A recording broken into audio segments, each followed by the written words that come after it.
رحمت کی رات حضرت محمد صلی اللہ تعالی علیہ وسلم کا ارشاد ہے، جب شعبان کی 15ویں شب آتی ہے تو اللہ تعالی کی طرف سے اعلان ہوتا ہے کوئی مغفرت کا طالب کہ اس کے گناہ بخش دوں، ہے کوئی مجھ سے مانگنے والا کہ میں اسے عطا کروں۔ اس وقت اللہ تعالی سے جو مانگا جائے وہ ملتا ہے، وہ سب کی دعا قبول فرماتا ہے سوائے بدکار عورت اور مشرک کے۔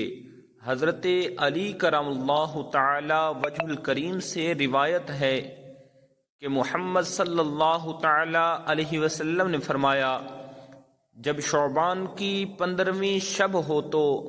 رات کو قیام کرو اور دن کو روزہ رکھو، کیونکہ غروب آفتاب کے وقت سے ہی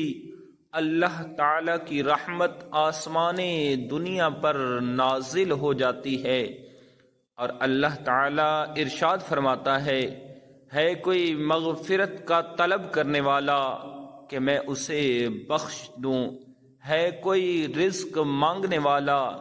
کہ میں اسے رزق دے دوں، ہے کوئی مصیبت زدہ کہ میں اسے مصیبت سے نجات دوں۔ یہ اعلان طلوع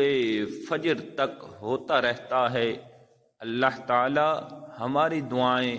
قبول فرمائے۔